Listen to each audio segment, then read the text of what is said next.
कैसी तबीयत है अब आपके खूब? मैं ठीक हूँ अब्बा जी। मुझे क्या होना?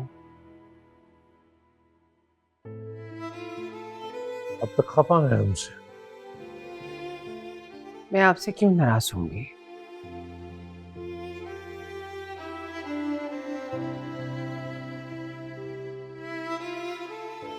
देखिए, गुज़िश्ता शब जो भी हुआ उसे भूल जाइए। तैश में थे हम, शुजा ने हरकत ही ऐसी।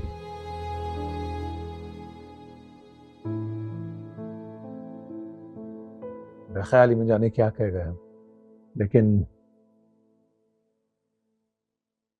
ये आपका उतरा हुआ चेहरा हमारे भाई से तकलीफ है। अब्बा जान, जब इंसान को पता चल जाए ना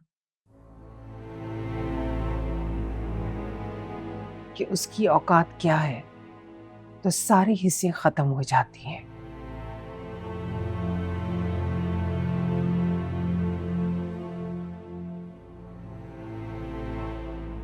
अब मुझे कोई फर्क नहीं पड़ता कोई मेरे बारे में क्या सोचता है, क्या गुमान रखता है। जरूरत से ज्यादा हसास हो रही हैं आप।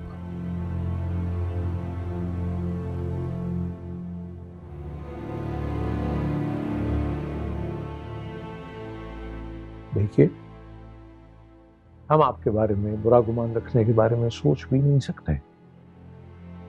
आपको जो सही लगा आपने वो किया। अब जो मुझे सही लगेगा मैं वो करूंगी। अरे आप बैठिए बैठिए अफरोज, हमने कहा बैठिए। आराम से बताइए, आप क्या चाहती हैं, क्या कहना चाहती हैं? आप बात कीजिए मुझसे। मैं चाहती हूँ शुजा सीरत को तलाक दे दे।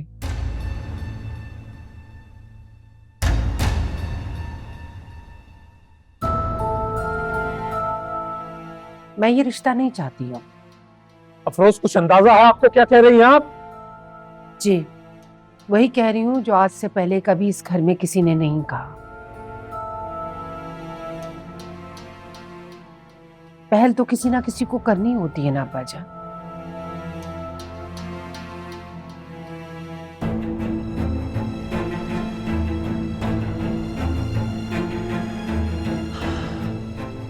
बस आप शुजा से कहें कि वो सीरत से रिश्ता खत्म कर दे।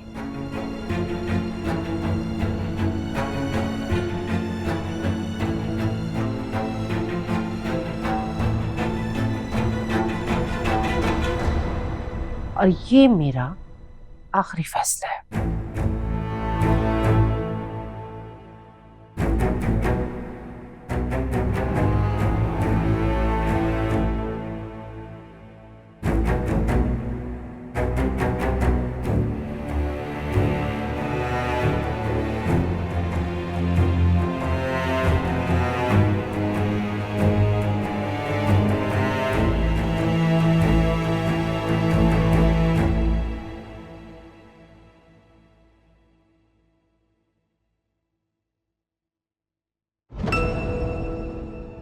तुम? हाँ, मैं। तुम शुजा से मोहब्बत करती हो?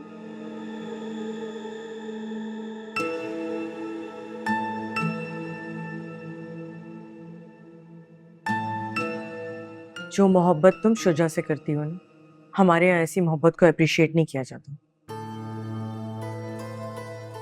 देखो, मैं तुम्हारी तरह लंबी चौड़ी बातें नहीं कर सकती सीरत। ना मुझे ये जिंदगी की फिलॉसफी जो किसी और ने लिखी है कभी समझ आई है और ना आएंगी। मैं सिर्फ इतना जानती हूँ कि शुजा तुम्हारे साथ निकाह में होते हुए मेरी तरफ आए।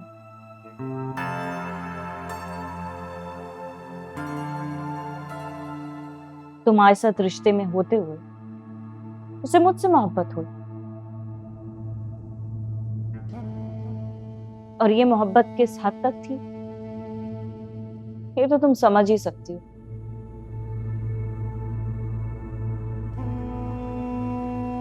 इसीलिए मैं आज शुजा की बीवी बनकर इस घर में खड़ी हूं।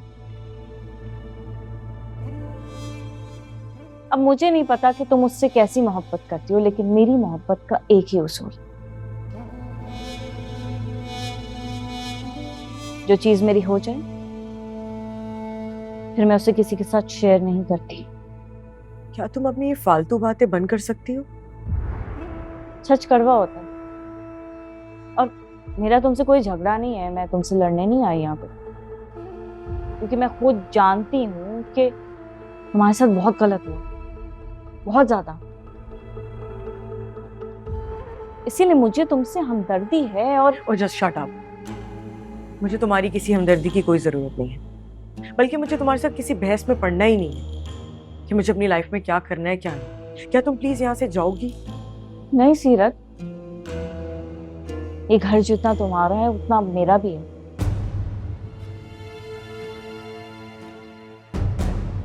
मैं तो शादी के फौरन बाद यहाँ आना चाहती थी, लेकिन सिर्फ एक वजह से नहीं आई, और वो वजह तुम हो।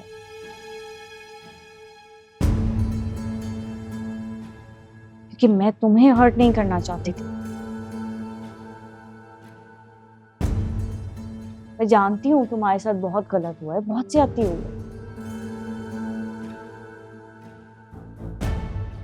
शुजा तुम्हें छोड़ के मेरी तरफ आ, खूबसूरती पसंद है ना उसे। तुम्हारा और उसका कोई मैच ही नहीं है। हमारे यहाँ कहते हैं कि ऐसी बेजोड़ और बेमेल शादियों का अंजाम नहीं होता कोई।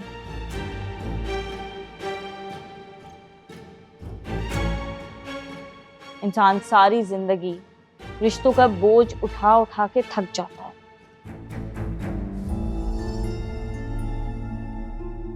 लेकिन तुम इंटेलिजेंट हो, स्मार्ट हो, तुम्हें तो कोई और मर्द मिल जाएगा।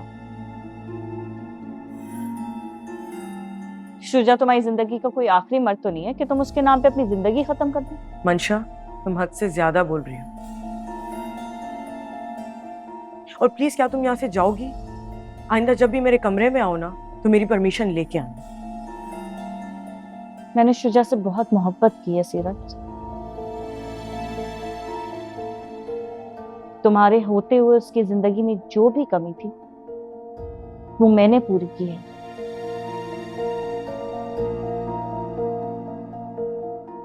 उसकी जिंदगी को मुकम्मल किया है मैंने।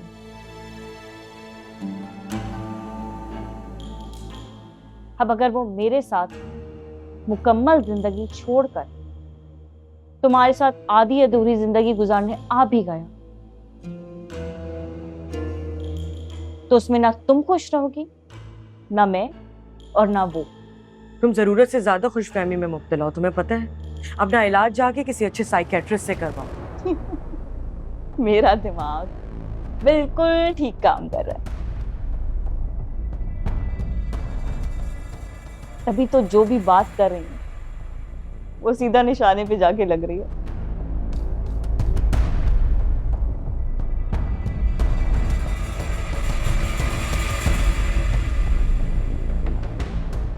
अभी तो इस सहारे से चल रही हूं, लेकिन जिस दिन अपने पैरों पे खड़ी हुई ना, उस दिन सबके पैरों तले से जमीन खींच लूंगी।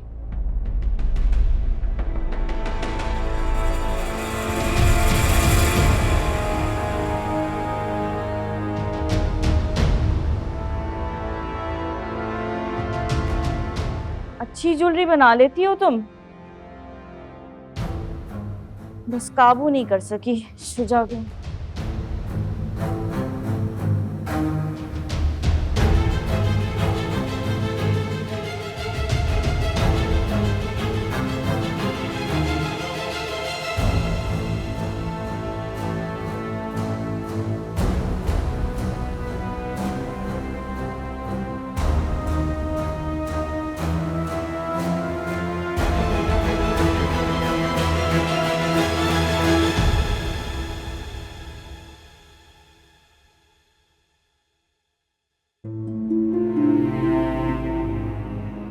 हमजा,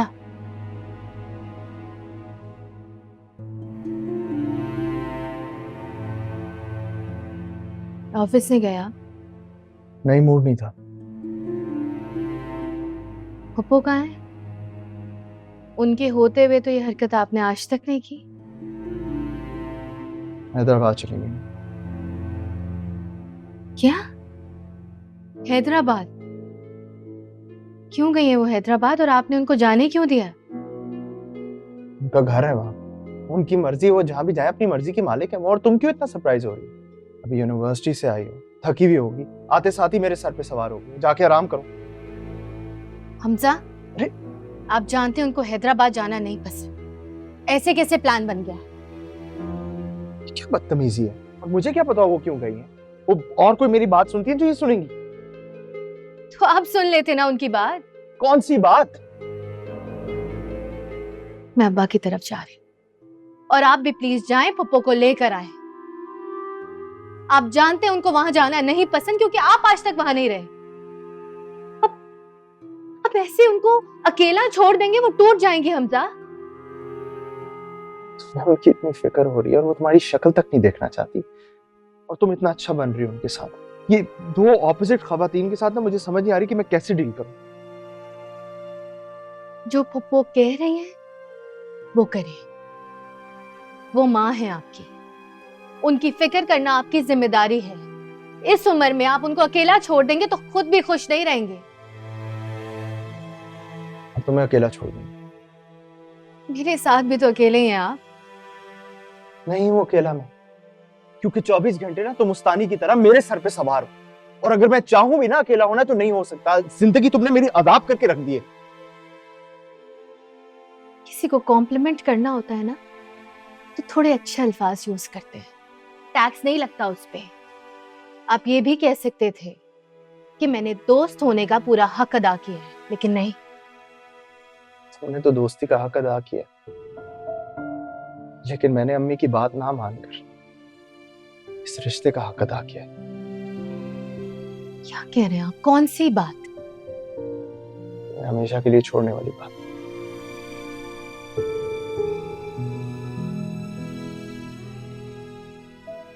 क्यों नहीं मानी आपने उनकी बात? पता नहीं, लेकिन अम्मी इस घर में तब तक नहीं आएंगी जब तक तुम हो यहाँ।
फाइनली शुजा ने तुम्हें रोने पे मजबूर कर ही दी।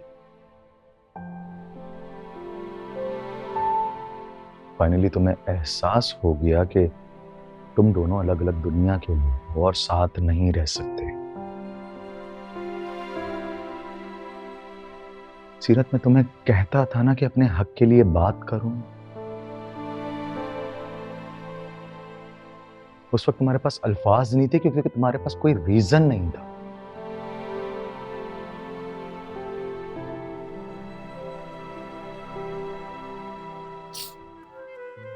सीरत, अब तुम्हारे पास रीजन आ गया है फाइनली। उसके लिए बात करो, बोलो। तो अल्फाज खुद ब खुद आ जाने चाहिए यार। तुम्हारी जिंदगी, फैसला तुम्हें ही करना है।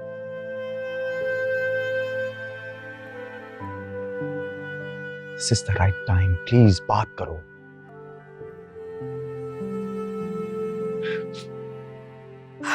हादी, मामा ने दादा जान से डिवोर्स की बात की है।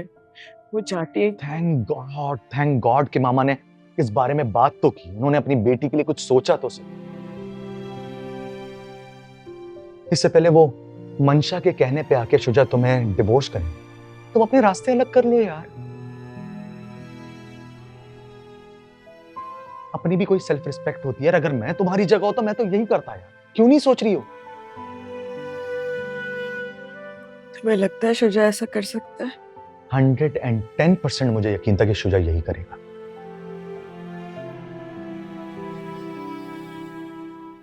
सीरत, मैं तुम्हें कहता था ना कि तुम दोनों एक दूसरे के लायक नहीं। उसके पीछे ये रीजन नहीं था कि मेरा शुजा से कोई पर्सनल गरज है या मैं उसे पसंद नहीं करता हूं, या फिर दादा जान उसे हम सबसे ज्यादा प्यार करते हैं, उसकी परवाह करते हैं, उसकी केयर करते हैं। नहीं, हरगिज नहीं।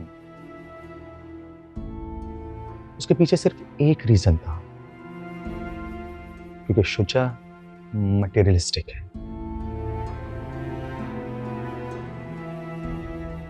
हर चमकती चीज को सोना समझता है वो, उसे सजा कर रखने का शौक है अच्छी अच्छी चीजों को, लेकिन वो ये भूल जाता है कि सजा कर रखने के बाद उसके जो जज्बात, उसके जो एहसासात हैं वो वक्ती तौर के। कब तक के लिए? 1 दिन, 2 दिन, महीना, बस।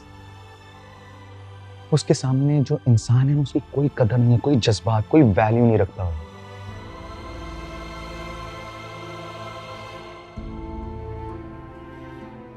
उसने जो तुम्हारे साथ किया है बिल्कुल सेम एज इट इज वो मंशा के साथ भी करेगा। लिख कर रख लो।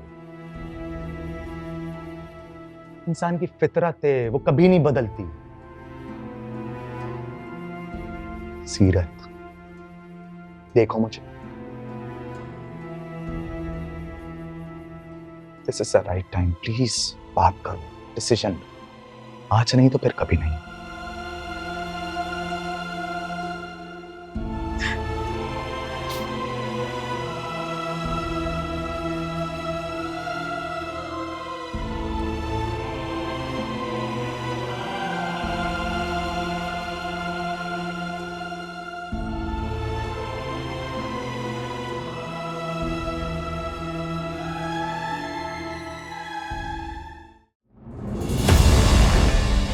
फाइनली तो मेरी होगी।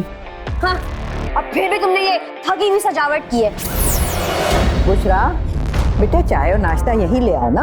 कोई पाए, निहारी, हलवा, पूरी, मुर्ग छोले लेकर आती तो समझ में आता कि भाई नाश्ता आया दुल्हन के घर से।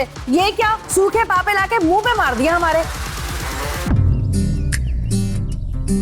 मुन्नी खाला, आपको अम्मा बुला रही हैं। दिखाई नहीं दे रहा तुम्हें कि अम्मा यहाँ हमारे साथ बैठी हुई हैं? कह दो जाके समीना खाला को कि वो अभी स्टेज पर बिजी है। दर्द कुछ कम हुआ? अब तबीयत कैसी है तुम्हारी? काफी बेहतर है। अब अपने घर आ गई हूँ तो लगता है ठीक हो जाऊंगी। क्या मतलब घर आ गई हूँ? पहले कहाँ थी तुम?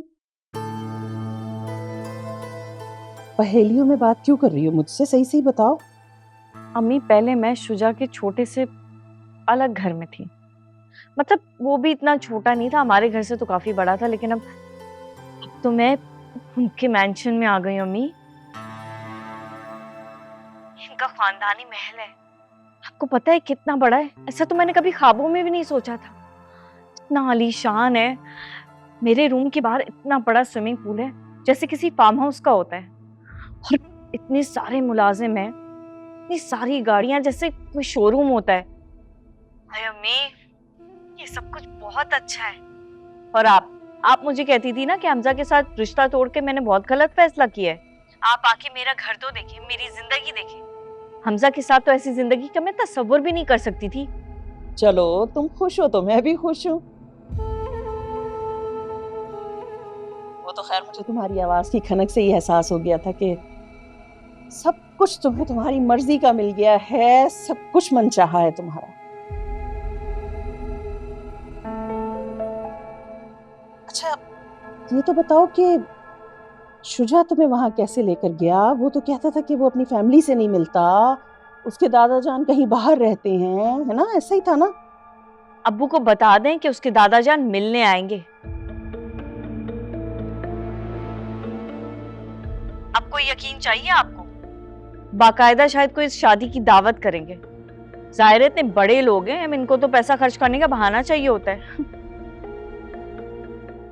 बेटा उसकी पहली बीवी कहाँ है? क्या वो भी वहीं रहती है? शुजा की बीवी सिर्फ मैं हूँ, बाकी सब कहानियां हैं। आप बस अब्बू से कहें कि उनसे मिलने की तैयारियां करें। और इतने बड़े खानदान से उनका रिश्ता जुड़ गया सिर्फ मेरी वजह से। उनसे कहें मेरे होने की खुशी मनाएं, कदर करें मेरी। ठीक है, मैं तुम्हारे अब्बा से बात करूंगी, लेकिन मैंने तुम्हें मना किया था ना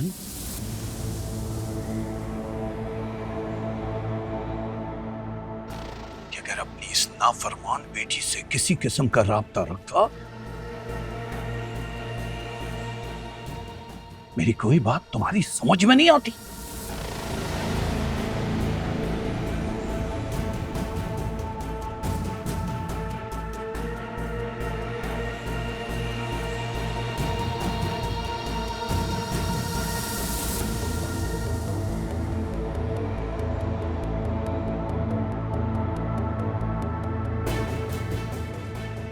इनको अभी पता नहीं है ना कि मैं कहाँ रह रही हूँ और क्या बन गई हूँ।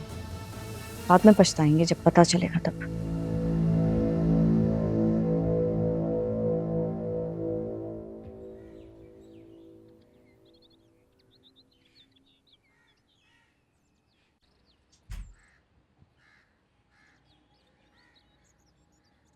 ज़ारा, तुम्हारे पास कोई ढंग के कपड़े नहीं है? क्या मतलब है? मेरे पास सारे जोड़े ढंग के ही हैं। जो तुमसे सवाल पूछा उसका जवाब दो ना। जो तुम घर में पहनती हो, जो यूनिवर्सिटी पहन के जाती हो, उसमें तो मुझे कुछ भी अच्छा नहीं लगा। मंशा को देखो कि वो कितने अच्छे तरीके से अपने आप को।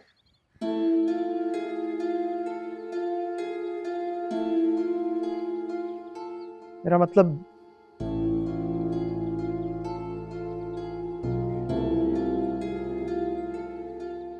मैं खूब समझती हूँ आपका मतलब। सारा मुझे समझ नहीं आती कि तुम्हें क्या हो गए। अच्छी खासी तुम अंडरस्टैंडिंग हुआ करती थी, मतलब बिना कहे मुझे कुछ भी तुम्हें समझाने की जरूरत नहीं पड़ती थी, तुम समझ जाती थी मेरी बात। तो आप भी तो वो हमजा नहीं है जिसे मैं जानती थी। आपको मेरा कुछ अच्छा ही नहीं लगता, मेरे बोलने का तरीका, पहनने ओढ़ने का तरीका, मेरा एटीट्यूड कुछ नहीं पसंद आपको।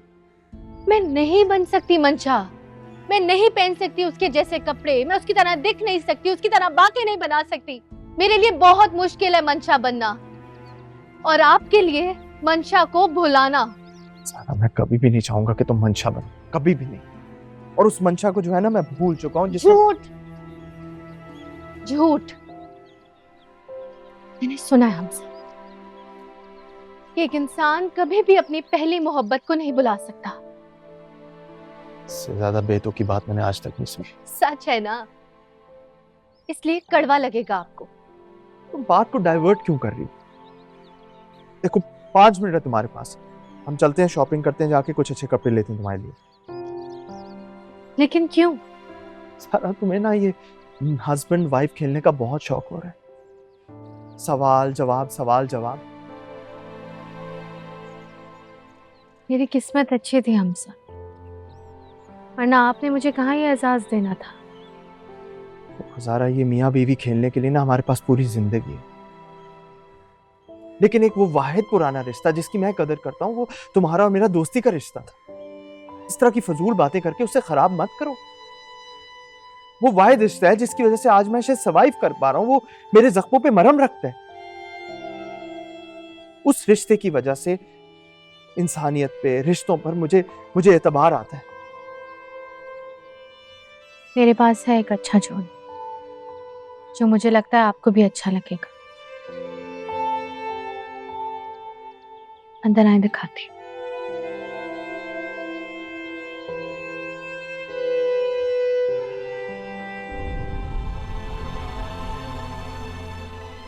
वैसे मैं सिर्फ एक ही ड्रेस लेने आई थी, लेकिन तुमने मुझे अच्छी खासी शॉपिंग करा दी। मैंने तुमसे ये एक्सपेक्ट नहीं किया था। ये जो तुम्हारी आंखों की चमक है ना, ये मेरी जिंदगी की सबसे बड़ी खुशी है, और मैं अपनी खुशी के लिए कुछ भी कर सकता हूँ। थोड़ा सा खुदगर्ज हूँ इस मामले में। इतने आसान सवाल का इतना मुश्किल जवाब।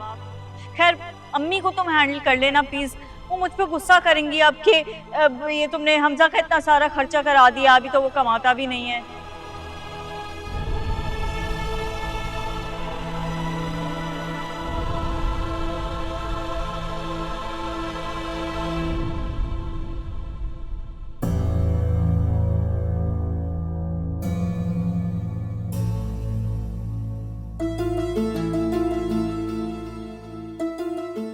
चाय रख दीजिए।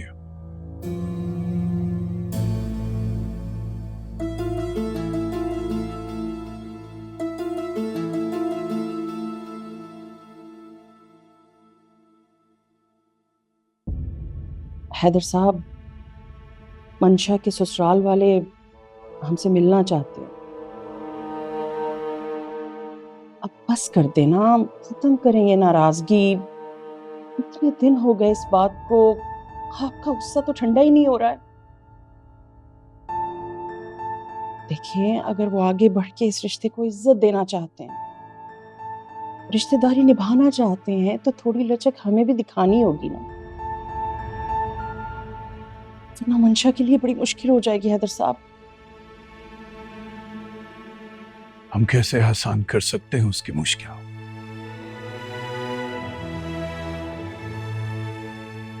उसने जिंदगी के मीज़ान में एक तरफ हमारी मोहब्बत और तरबियत रख दी और दूसरी तरफ दौलत की चकाचौंध और आसाइश। और क्या चाहिए उसे हमसे? उसे बता दे कि यहाँ किसी को आने की कोई जरूरत नहीं है। अगर वो समझदार होती तो ये पागलपनी क्यों करती? लेकिन आप तो समझदारी का सबूत दें। बहुत शौक है ना आपको उसके साथ रोने का, तो जाइए रो लीजिए।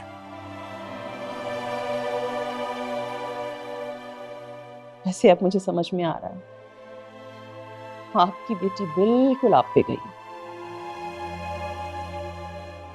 जैसे आप बहुत दिन तक एक बात को नहीं भूलते, वो भी बिल्कुल ऐसी है। एक बात के पीछे पड़ जाती है तो आसानी से वो बात नहीं छोड़ती। सारा इल्जाम मंशा को क्यों दे रहे हैं? आप ही का तो फोन है, उनका तो असर होगा ना उसमें। नहीं, नहीं है वो मेरा खून। मेरा खून इतना बेलगाम और बदलिहाज हो ही नहीं सकता। गलती औलाद करती है और भुगतना माँ बाप को पड़ता है। मैं भी भुगत रहा हूं, तुम भी भुगतो।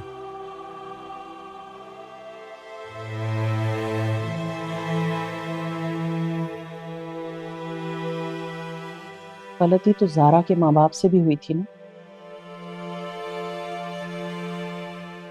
अपने दोस्त को तो आपने गले से लगा लिया था, इस घर में जगह भी बना ली थी उसके लिए। उसका गुनाह हमारी मंशा के कसूर से तो कहीं बड़ा था।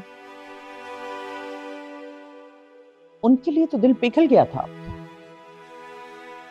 उनके सामने तो आपने कोई शर्त नहीं रखी थी। उनकी गलती को सपोर्ट नहीं किया था मैंने। बना दी थी अपने घर में उनकी जान बचाने के लिए, नहीं तो मार दिए जाते दोनों।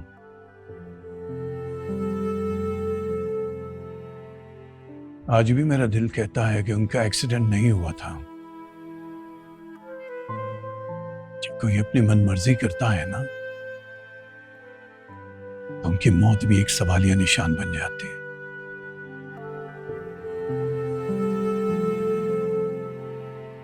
उनकी कब्र का निशान तक नहीं मिलता जहां इंसान जाके फातिहा के 2 लफ्ज अदा कर सके। ऐसे इतने जालिम माँ बाप थे ना वो, इसलिए अपने हाथों से बच्चों को मार डाला। जब मंशा ने ये सब कुछ किया था तो मेरी आंखों में वही खौफनाक रात आ गई थी। लेकिन तुमने और उसने वही किया जो तुम लोगों का दिल करना था। मैं जालिम हूं, मैं जाबिर हूं, मोहब्बत का दुश्मन। शादियां जो मनमर्जी की होती हैं और मैं मोहब्बत खुद दुश्मन होते हैं। किसी को दुश्मनी निभाने की कोई जरूरत नहीं होती। अच्छा बस कर दें आप, कोई फायदा नहीं इन बातों को याद करने का। क्यों अपना जी हलकान कर रहे हैं? क्यों खुद भी अजियत में रहते हैं और मुझे भी अजियत देकर खुश होते हैं आप?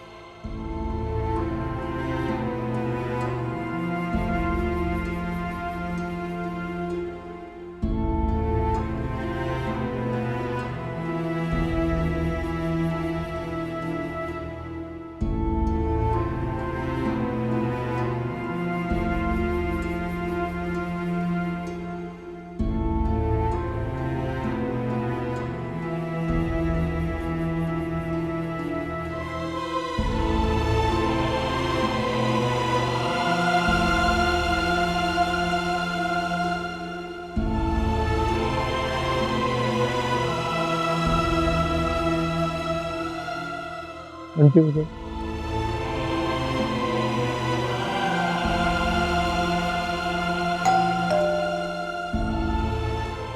मैं देखता हूं इस वक्त कौन आया।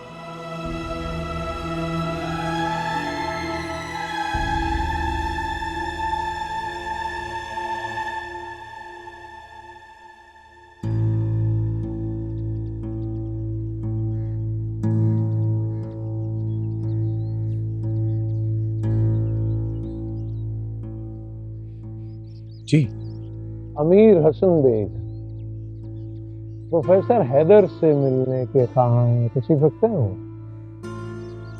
जी मैं ही प्रोफेसर हैदर हूं। अब आई तशरीफ लाई।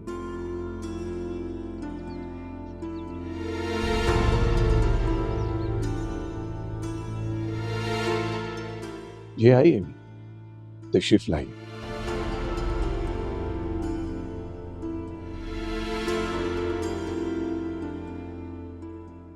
मैं क्या खिदमत कर सकता हूं आपकी? हैदर साहब, कौन था दरवाजे पे?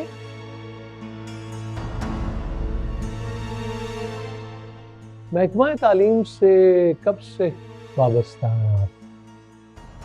अब तो उम्र बीत गई इसी फील्ड में, रिटायरमेंट करीब है मेरी। अमीर हसन बेग के दादा हैं, मैं इस हवाले से पहली बार तारुफ हो रहा है आपसे। जी यकीनन, अब तशरीफ रखिए। कितना कमा लेते हैं आप? अब मेरा मतलब उजरत क्या है आपकी? तनख्वाह 60,000, 70,000, 80,000, 1 लाख इतनी होगी ना? लेकिन बस शुक्र है अल्लाह का, गुजारा हो जाता है हमारा। इतनी कलील आमदनी में तो मुश्किल गुजारा ही हो सकता है। ठीक कह रहे हैं आप। लेकिन हम सोच रहे थे कि कुछ नातमाम ख्वाहिशें और तमन्नाएं भी तो रह जाती होंगी ना आपकी इस कलील आमदन में। तो उस सिलसिले में क्या करते हैं आप? इसके अलावा जरिया मुआश क्या है आपका? मैं कुछ समझा नहीं आपकी बात। प्रोफेसर हो के भी ना समझ ही रहे आप? चले हम समझाए देते हैं। हालांकि एक प्रोफेसर होने के नाते आप तो किसी भी बात की गहराई और गहराई तक बहुत आसानी से पहुंच सकते हैं। देखिए प्रोफेसर, बात यह है कि हम कदामत पसंद लोग हैं। हमारे यहाँ साहबजादे और साहबजादी की शादी वालिदैन की रजामंदी के बगैर नहीं होती।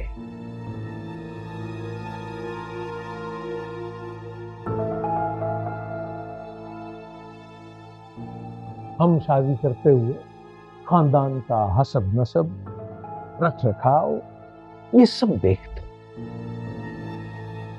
बेटा हो या बेटी,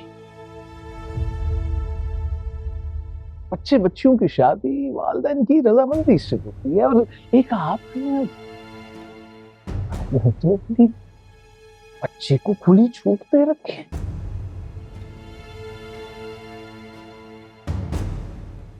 इन कराइन को देखते हुए हम सोच रहे थे कि क्या आपने ऐसा तो नहीं सोचा कि शादी से आपको भी कोई माली फायदा हो जाए और बच्ची का भी ब्याह हो जाए, जो ख्वाब और ख्वाहिशें हैं वो पूरी हो जाए। इस बात ऐसा ही सोच रहे थे क्या? आप बुजुर्ग हैं और मेरे घर पे मेहमान भी। इसका ये मतलब नहीं आप कुछ भी बोले जाएंगे और मैं सुनता जाऊं। सुनना तो पड़ेगा आपको, प्रोफेसर, सुनाने ही आए हैं। देखिए, हम आपकी एक बात भी नहीं सुनेंगे। जिस तरह आज आप मेहमान बनके हमारे घर आए हैं ना, बिल्कुल इसी तरह आपका पोता एक दिन हमारी बेटी का रिश्ता मांगने आया था।